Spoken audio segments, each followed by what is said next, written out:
Hello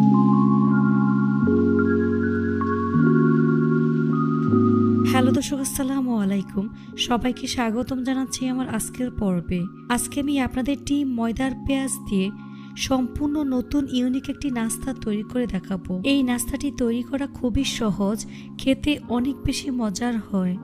এই নাস্তাটি বিকেলে চায়ের সাথে খেতে অসাধারণ লাগে। আপনারা চাইলে বাচ্চাদের টিফিনের জন্য বানিয়ে নিতে পারবেন, বাচ্চারা খুবই পছন্দ করবে। একবার কাউকে তৈরি করে খাওয়ালে বারবার এই নাস্তাটি খেতে চাইবে, এতটাই মজার এই নাস্তাটি, আর আপনার প্রশংসা করতে বাধ্য হবে। চলুন রেসিপিটি দেখে নিচ্ছি। এই রেসিপিটি তৈরি করার জন্য প্রথমে একটি মিক্সিং বলে 1 কাপ পরিমাণ ময়দা দিয়ে দিচ্ছি, স্বাদমতো লবণ দিয়ে দিচ্ছি, 1.5 টেবিল চামচ পরিমাণ দেশি ঘি দিয়ে দিচ্ছি।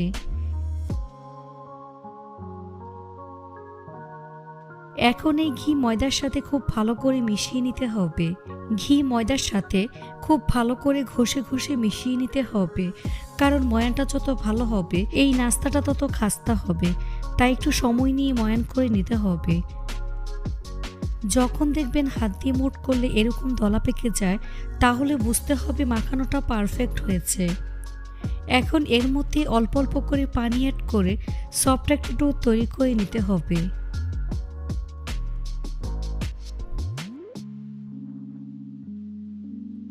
মাখানো হয়ে গিয়েছে, এখন ডোটাকে একটু সময় নিয়ে মথে নিতে হবে। এখন এর মধ্যে আরও 1/2 টেবিল চামচ পরিমাণ ঘি অ্যাড করে দিচ্ছি, তারপর খুব ভালো করে মথে নিতে হবে। এতে করে ডোটা অনেক বেশি সফট হবে আর নাস্তাটা অনেক বেশি ক্রিস্পি হবে। এখানে চেষ্টা করবেন ঘিটা দিতে, হাতের কাছে ঘি না থাকলে সয়াবিন তেল দিয়েও তৈরি করে নিতে পারবেন।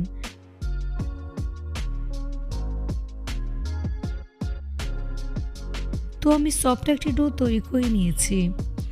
এখন র্যাপিং পেপার দিয়ে খুব ভালো করে মুড়িয়ে প্রায় 20 মিনিটের জন্য রেখে দেব।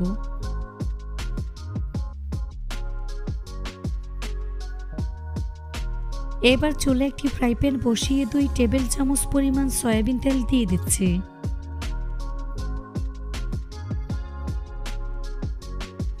তেল গরম হয়ে আসলে এর মধ্যে 1 চা চামচ পরিমাণ আস্ত জিরে দিয়ে দিচ্ছি, 1 টেবিল চামচ পরিমাণ আদা কুচি, 1 টেবিল চামচ পরিমাণ কাঁচামরিচ কুচি, প্রায় 1 কাপ পরিমাণ পেঁয়াজ কুচি দিয়ে দিচ্ছি। সবগুলো উপকরণ খুব ভালো করে মিশিয়ে মিডিয়াম আঁচে 2 থেকে 3 মিনিটের মতো ভেজে নিতে হবে, অর্থাৎ পেঁয়াজটাকে নরম হওয়া পর্যন্ত ভেজে নিতে হবে। ভাজা হয়ে গিয়েছে, এখন এর মধ্যে 2টি গ্রেট করা সিদ্ধ ডিম দিয়ে দিচ্ছি।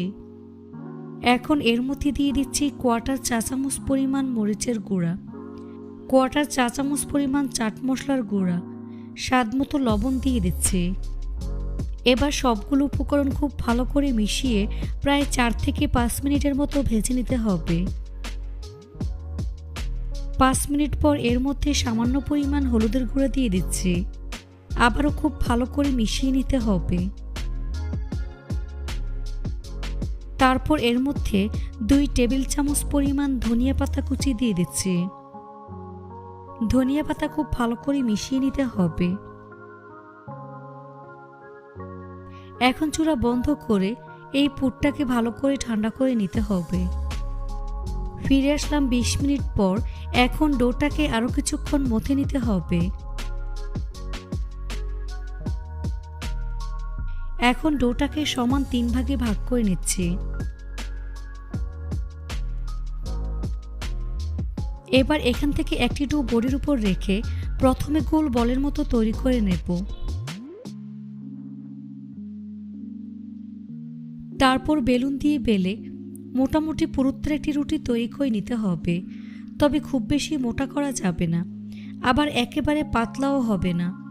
তবে এই রুটি বেলার সময় ময়দা দেওয়া যাবে না, ময়দা ছাড়াই বেলে নিতে হবে। দেখুন এইরকম পাতলা একটি রুটি তৈরি করে নিয়েছি। এখন এরকম একটি কাটার দিয়ে গোল করে কেটে নিচ্ছি, অর্থাৎ ছোট ছোট রুটির মতো তৈরি করে নেব।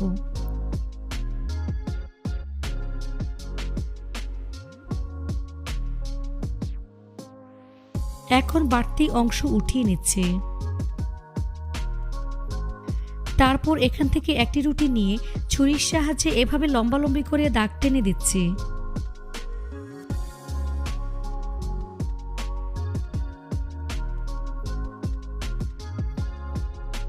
দেখুন এরকম করে লম্বালম্বি করে দাগ টেনে দিয়েছি। এবার এর উপর আরেকটি রুটি দিয়ে দিচ্ছি। এখন সাইডটাকে এভাবে চেপে সেট করে দিচ্ছি। এর মধ্যে পরিমাণ মতো পুর দিয়ে দিচ্ছি। তারপর পুরটাকে হাত দিয়ে এভাবে একটু সমান করে নিচ্ছি। এবার এর চারপাশে সামান্য পরিমাণ পানি লাগিয়ে নিচ্ছি। তারপর এক পাশ থেকে এভাবে সিল করে দিচ্ছি। অপর পাশের মাঝ বরাবর এভাবে টেনে এভাবে 3 কোণা শেপ দিয়ে সিল করে নিচ্ছি। খুব ভালো করে সিল করে দিতে হবে, তা না হলে ভাজার সময় খুলে যাবে।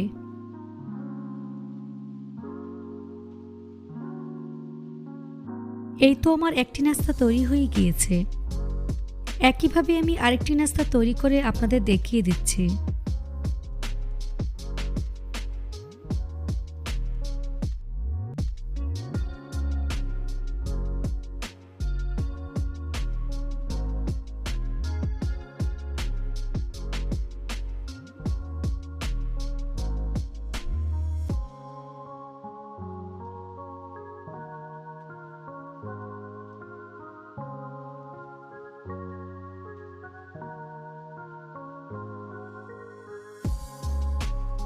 এভাবে আমি সবগুলো নাস্তা একে একে তৈরি করে নিয়েছি।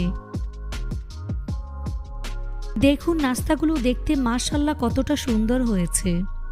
এখন নাস্তাগুলোকে আমি ভেজে নেব। সেজন্য চুলায় একটি কড়াই বসিয়ে পরিমাণ মতো সয়াবিন তেল দিয়ে তেলটাকে মিডিয়াম আঁচে গরম করে নিয়েছি। এখন এই গরম তেলে নাস্তাগুলো একে একে দিয়ে দিচ্ছি। চুলার আঁচ মিডিয়াম টু লো হিটের মাঝামাঝি রেখে এই নাস্তাগুলোকে একটু সময় নিয়ে গোল্ডেন ব্রাউন কালার এবং ক্রিস্পি করে ভেজে নিতে হবে। খুব বেশি জোরে আছে নাস্তাগুলোকে ভাজা যাবে না, তাহলে উপরে কালার চলে আসলেও এই নাস্তাটা অত বেশি মুচমুচে হবে না। এভাবে কিছুক্ষণ পরপর উল্টে পাল্টে গোল্ডেন ব্রাউন কালার এবং ক্রিস্পি করে ভেজে নিতে হবে।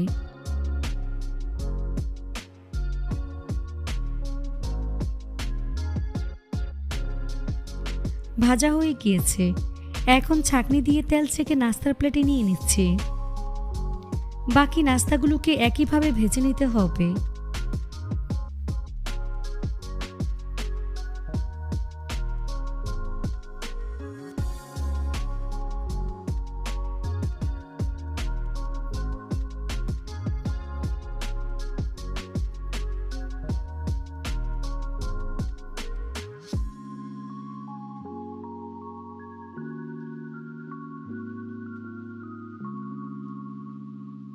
তো এভাবে আমি সবগুলো নাস্তা ভেজে নিয়েছি।